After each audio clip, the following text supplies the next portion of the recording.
Hi, my name is Julie-Michèle Morin, and I'm a PhD student working in theater and robotic. I'm based in Montreal, Canada.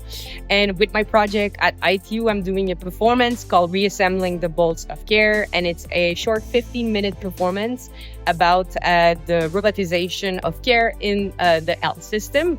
So I will be performing with MetaCat, this robotic cat, and also with a Temi, which is a telepresence.